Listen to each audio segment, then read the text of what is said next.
Part 1. Foundations of the Thoth Tarot. Before we can walk the spiraling paths of the tarot, we must first understand the ground beneath our feet. The structure of the tarot is not accidental. It is a sacred architecture, a bridge between the visible and invisible worlds. In these first chapters, we will explore the foundation stones upon which the Thoth Tarot is built, its organization, its origins, and the unseen currents that move through its imagery. Like the roots of a great tree, this hidden framework nourishes every card, every spread, every insight.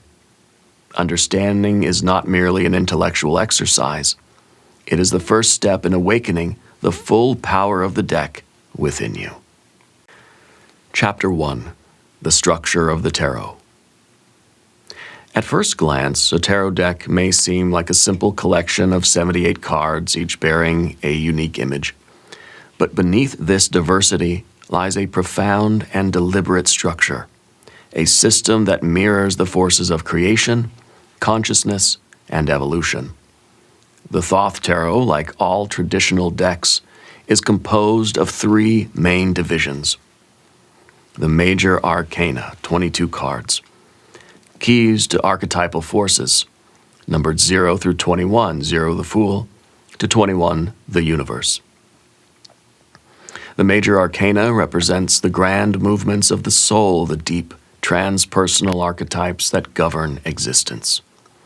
These cards are not merely events or personalities, they are evolutionary stages, initiatory gates, and universal principles. Each major arcana card corresponds to a specific path on the tree of life in Hermetic Kabbalah, acting as a bridge between different states of consciousness. In the Thoth Tarot, they also carry astrological, elemental, and Hebrew letter correspondences, weaving multiple layers of meaning into a single image. The major arcana can be seen as the map of the Fool's journey, the soul's descent into matter, its awakening to itself, and its return to unity through experience and wisdom. The minor arcana, 40 cards, the energies of daily life, 4 suits, wands, cups, swords, and discs, each suit numbered ace through 10. Where the major arcana reflects archetypal forces, the minor arcana reflects how those forces manifest in daily life, in thoughts, feelings, actions, and material circumstances. The minor arcana are divided into 4 elemental suits: the wands, fire, will, energy, desire, creativity; cups and water, emotions, intuition, relationships, dreams; swords, air, thought, conflict, intellect, communication; discs and earth, work, health, money, materialization. Each ace represents the pure essence of its element. Cards 2 through 10 depict the evolution, challenges, and expressions of that elemental force in different degrees of harmony or conflict. In the Thoth deck, the minor arcana cards are rich with astrological decan correspondences, adding further nuance to their meanings. The court cards, 16 cards, the psychological and elemental personas, knight, queen, prince, princess for each suit. The court cards embody the human dimensions of elemental energies. They are archetypes of personality, aspects of the self in development, and forces that appear both within and around us. In the Thoth Tarot, the court structure is unique. The knights are the fire of the element, the queens are the water of the element, the prince, the air of the element, and the princess, the earth of the element. Each court card represents a fusion of two elemental qualities, offering complex portraits of psychic forces at work. They may signify people, aspects of ourselves, or specific dynamics unfolding in a situation. Unlike the major arcana, which often point to larger life themes, and the minor arcana, which speak to conditions and processes, the court cards reveal how the forces are embodied and expressed through individual consciousness. The hidden structure beyond the surface. The Thoth Tarot is not merely divided into sections, it is a harmonic system. Each part relates to the others through numerology, astrology, elemental dignity, and Kabbalistic symbolism. The majors connect to cosmic principles, the minors ground those principles in human experience, the court cards show the forces embodied in personality and action. Understanding this trinity, archetype, manifestation, persona, is key to truly mastering the deck.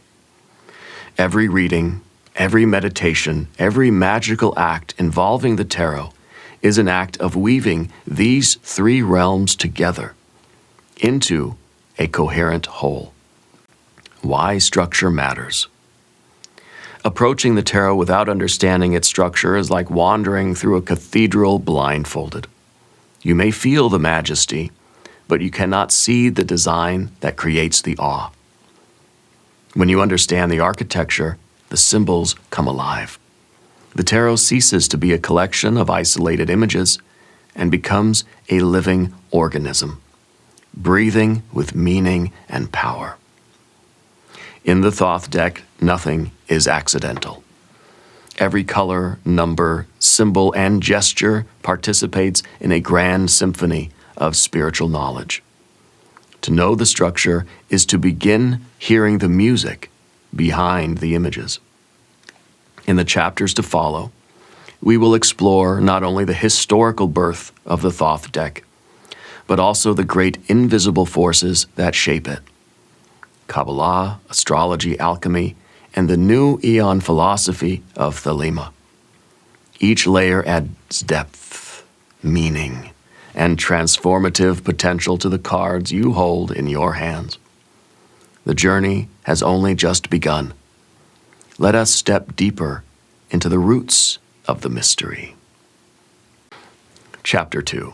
The Origins of the Thoth Deck.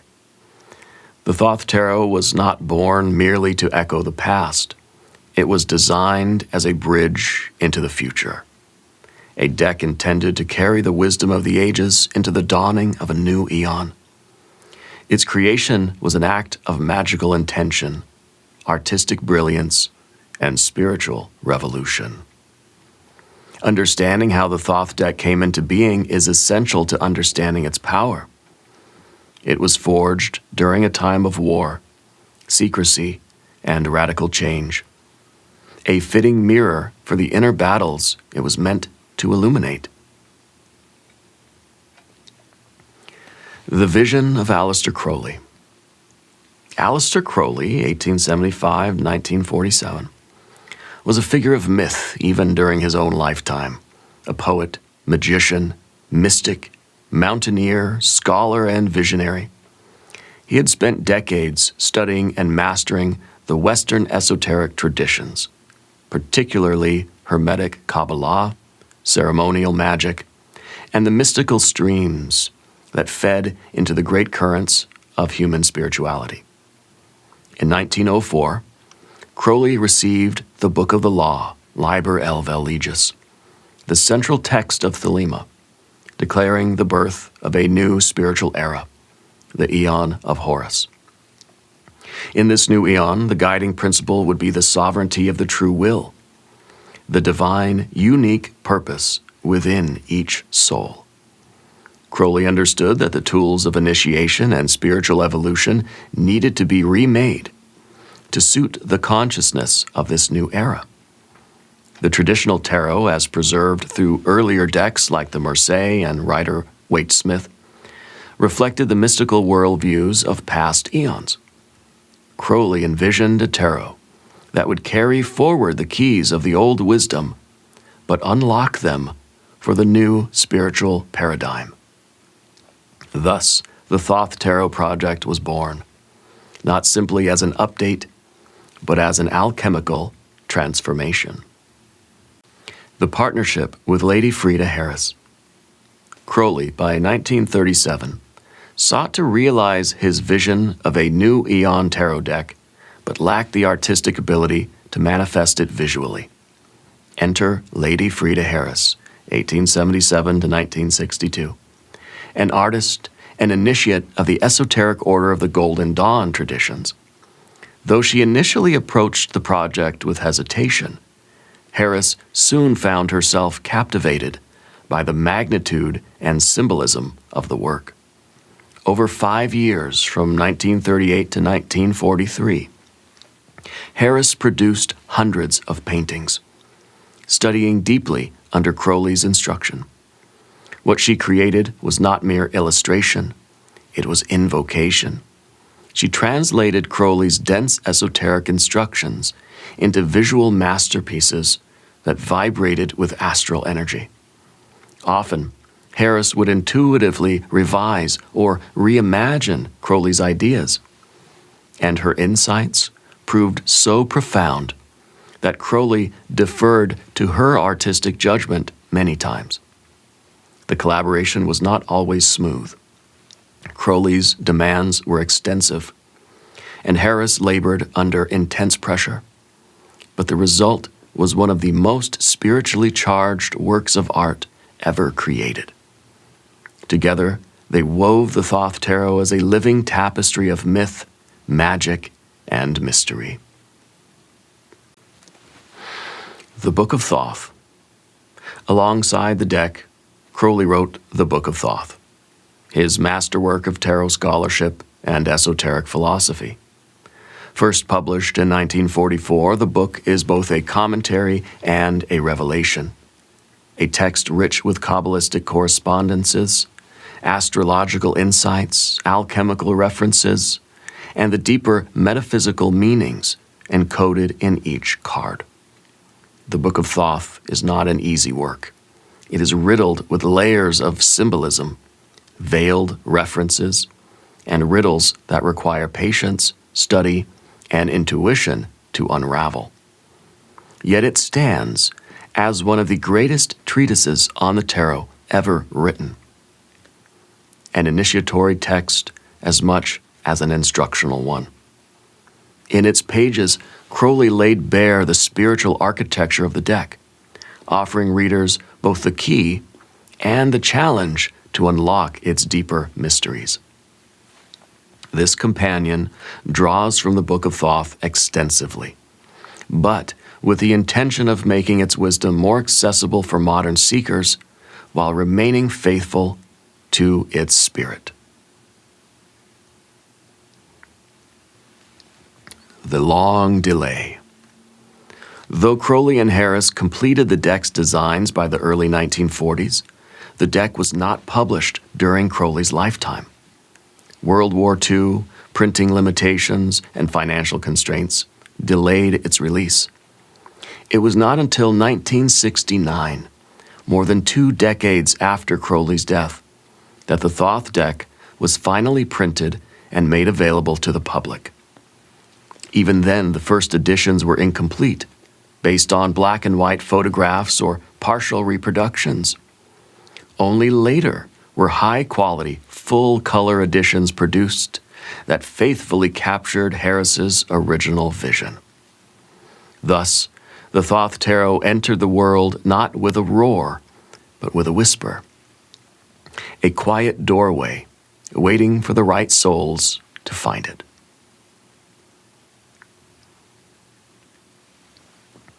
The legacy. Today, the Thoth Tarot is recognized not merely as a deck, but as a spiritual artifact. It is studied, revered, and worked with by magicians, mystics, artists, psychologists, and seekers around the world. It continues to evolve in meaning, reflecting the timeless truths that underlie all spiritual traditions, while speaking urgently to the needs of the present moment. The Thoth Tarot is not a relic of a bygone era. It is a living, breathing oracle, aligned with the soul's evolutionary path in the new eon. It does not demand obedience, but calls forth sovereignty. It does not predict a fixed future, but invites the conscious co-creation of destiny. In honoring its origins, we also honor our own capacity to stand at the threshold of the mystery, to listen, to learn, to transform. The deck is now in your hands. The journey into its depths is yours to walk. Chapter 3. Esoteric Systems Behind the Cards. The Thoth Tarot is not simply a deck of divinatory images. It is a convergence point, a meeting of ancient sciences, mystical traditions, and magical systems, all woven into a unified whole. Each card is a multi-dimensional symbol, carrying within it layers of meaning, drawn from diverse spiritual lineages. To truly understand the Thoth Tarot, we must look beneath the surface and recognize the invisible engines that power it. Hermetic Kabbalah, astrology, alchemy, thelema, Egyptian mythology, Gnosticism, and sacred geometry. These systems do not sit alongside one another. They are fused, integrated, interdependent. The deck is not a museum of mystical ideas. It is a living architecture of consciousness. In this chapter, we will briefly explore the primary esoteric systems behind the Thoth Tarot, each of which will be examined more deeply later in this companion. Hermetic Kabbalah, the Tree of Life and the Pathways of Spirit. At the heart of the Thoth Tarot lies the Hermetic Kabbalah, a mystical framework that maps the relationship between the divine, the cosmos, and the soul. The Tree of Life, a diagram of 10 spheres or Sephiroth, and 22 connecting paths, is the central glyph. Each major arcana card corresponds to one of the 22 paths that link the Sephiroth. Each numbered minor arcana card relates to the dynamics between the Sephiroth themselves. The Tree of Life is both a cosmological model and a map of inner initiation. Through it, the tarot becomes a guide to the spiritual ascent, showing the steps by which consciousness descends into matter and ascends again toward unity.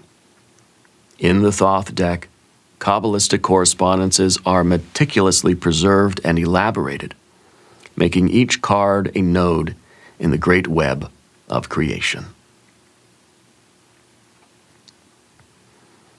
Astrology, the celestial forces in play. Astrology courses through the veins of the Thoth Tarot. Each card, from the majors to the minors, is linked to astrological signs, planets, or decans, the 10-degree divisions of the zodiac. Each major arcana card corresponds to a planet, a zodiac sign, anchoring their archetypal forces into the celestial realities.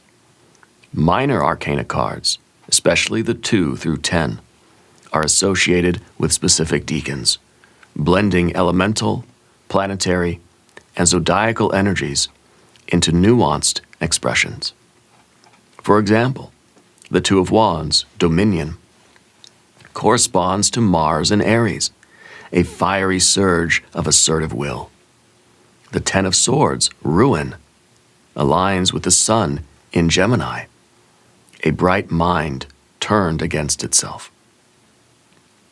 Astrological understanding enriches tarot reading immeasurably, revealing deeper patterns at work in both personal and collective destinies. Alchemy, the science of transformation. Alchemy, the sacred art of transmutation, is another foundation of the Thoth Tarot. Alchemy is not merely the attempt to change lead into gold, but a spiritual science of refining the soul. The deck's symbolism reflects alchemical principles at every level. The Fool as prima materia, the undifferentiated raw potential. Art, temperance, as the alchemical marriage, the sacred fusion of opposites. Death as putrefactio, the necessary decay that precedes new life. Each card, whether minor, major, or court, represents a stage or quality of inner alchemy, the burning away of dross, the refining of essence, the creation of the philosopher's stone within. The tarot itself becomes a laboratory of spiritual evolution. Thelema, the new eon and the sovereign will. Thelema, the spiritual philosophy founded by Aleister Crowley, infuses every card of the Thoth deck with its spirit. At the core of Thelema is the doctrine, "Do what thou wilt shall be the whole of the law." This does not mean self-indulgence, but the discovery and execution of the true will, the unique divine purpose each soul carries. The Thoth Tarot reflects this aeonic shift. The Lover's card becomes a complex portrayal of choice and union, not simply romantic love. The Eon replaces the traditional Judgment card, signaling the arrival of a new consciousness. Lust replaces Strength, emphasizing the ecstasy of embracing divine will. Understanding Thelemic philosophy is essential to grasping the spirit in which the Thoth deck was conceived. It is not a tarot of passive fate. It is a tarot of active co-creation. Egyptian mythology and the sacred archetypes. Though not as dominant as Kabbalah or astrology, Egyptian mythology quietly suffuses the Thoth Tarot. Figures like Nuit, the star goddess, or Hadit, the point of infinite potential, and Ra-Hor Kuit, the solar child, appear throughout the deck's symbolism. Crowley saw ancient Egyptian spirituality as a repository of profound initiatory wisdom, and the Thoth Tarot weaves these archetypes into its fabric. The cards become temples of timeless deities, guardians of knowledge older than memory. The deck thus acts as a bridge, not only between East and West, ancient and modern, but between the human mind and the mythic consciousness. Gnosticism and the mysteries of light. Gnostic philosophy, rooted in the belief that divine light is trapped within matter and must be reawakened, also informs the deeper layers of the Thoth Tarot. The Hanged Man reflects the Gnostic theme of voluntary sacrifice for spiritual awakening. The Tower mirrors the shattering of false worlds to liberate imprisoned spirit. The Star offers the promise of the secret light returning to guide the soul home. The Tarot, in this sense, is not merely descriptive, it is salvific, a tool for remembering the hidden divinity within and breaking free from the illusions of separation. Sacred geometry and hidden proportions. Finally, the very design of the cards, especially Lady Frida Harris's paintings, reflects the secret harmonies of sacred geometry. Circles, triangles, spirals, and golden ratios abound. These geometries are not aesthetic choices alone. They are vibrations encoded into form. They act upon the unconscious mind, tuning the reader to the deeper harmonics of being. The cards are living mandalas, portals not just to ideas, but to states of consciousness. weaving the systems together. In the Thoth Tarot, none of these systems stands alone. Each card is a multi-dimensional matrix, a fusion of Kabbalistic, astrological, alchemical, thelemic, mythological, and symbolic forces. The Fool, for instance, is the path of Aleph on the Tree of Life, the element of air, a reflection of the pure potential of spirit, a figure in dialogue with Egyptian, Gnostic, and Hermetic archetypes. Every card is like this, a prism through which many rays of wisdom converge. To study the Thoth deck is to embark on an alchemical journey of synthesis, inner and outer, ancient and new, human and divine. We have glimpsed the living systems behind the Thoth Tarot. Now we turn to the question of how to approach the deck, not as a puzzle to be solved, but as a mystery to be lived. In the next chapter, we will prepare ourselves to enter into relationship with the cards as sacred beings, partners in the work of transformation. Let us continue. Chapter 4. Approaching the Thoth Tarot. The Tarot is not a book to be read once and set aside. It is not a riddle to be solved by cleverness alone.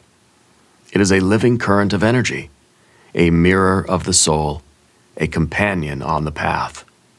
The Thoth Tarot, in particular, demands not merely study, but relationship, one that is conscious, reverent, and alive. Before diving into the cards themselves, it is vital to prepare the mind, heart, and spirit for the journey ahead. How we approach the deck will determine what the deck reveals.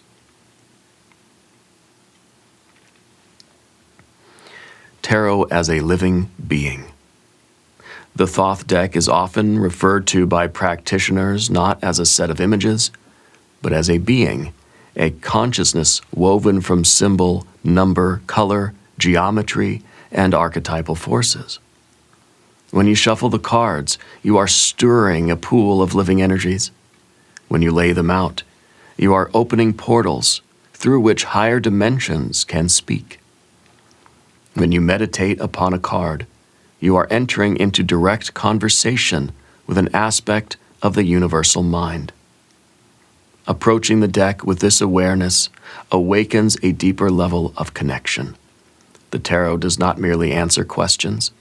It initiates the reader into stages of inner awakening. Treat the cards as allies, teachers, and doorways. They will respond accordingly. Meditation versus divination. There are two primary modes of working with the tarot. Meditation, the silent inward attunement to the forces represented by the cards. Divination, the outward interpretive application of the cards to specific questions, situations, or energies. The Thoth Tarot excels in both domains.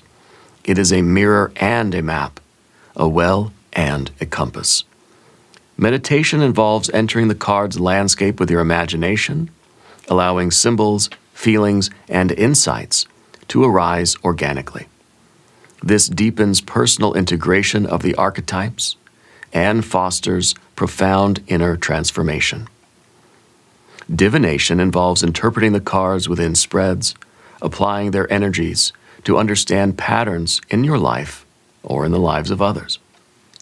It is a form of sacred conversation between the unconscious, the higher self, and the manifest world. Ideally, both modes are cultivated together. Meditation deepens divination. Divination reveals new meditations. The more you live with the cards, the more the cards will live within you.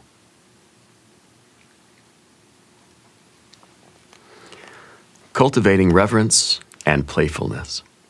The tarot is a sacred tool, but it is not meant to inspire fear or rigid seriousness.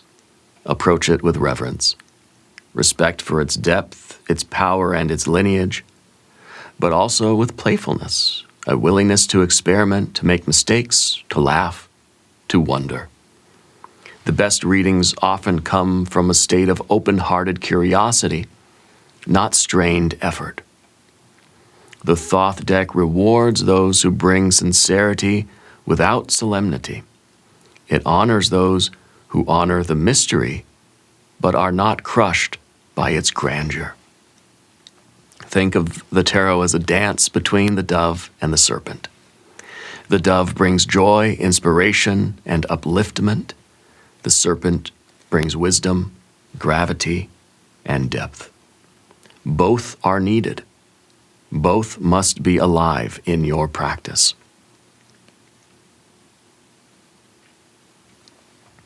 Methods of study and practice.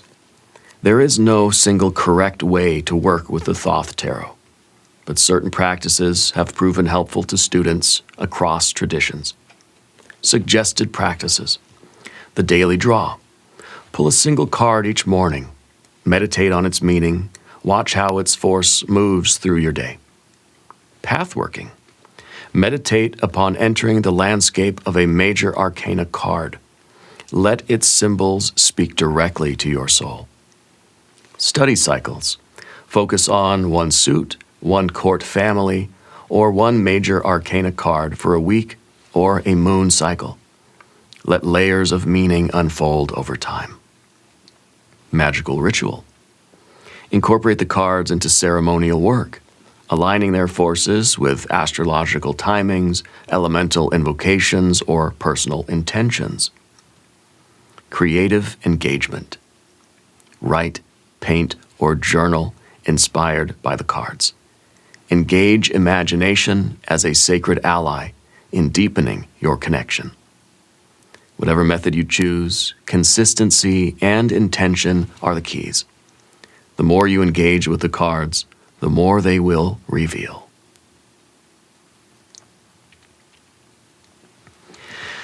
Ethical use of the tarot.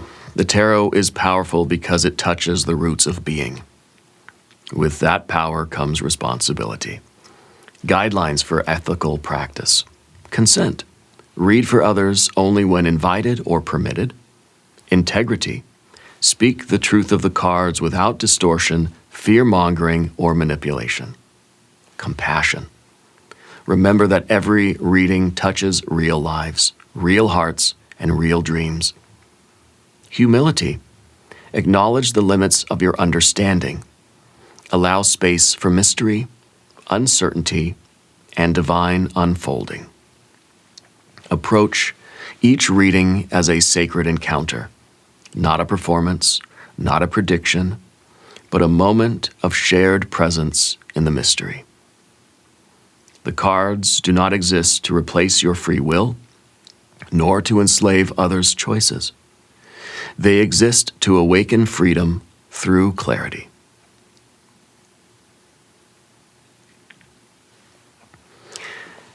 Entering the temple.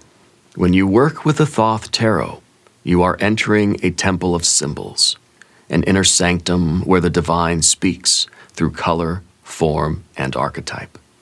You are stepping into an ancient dialogue between spirit and matter, light and shadow, self and world. Approach the cards as you would approach a sacred altar, with openness, with gratitude, with courage. They will meet you where you are. They will lead you where you are ready to go.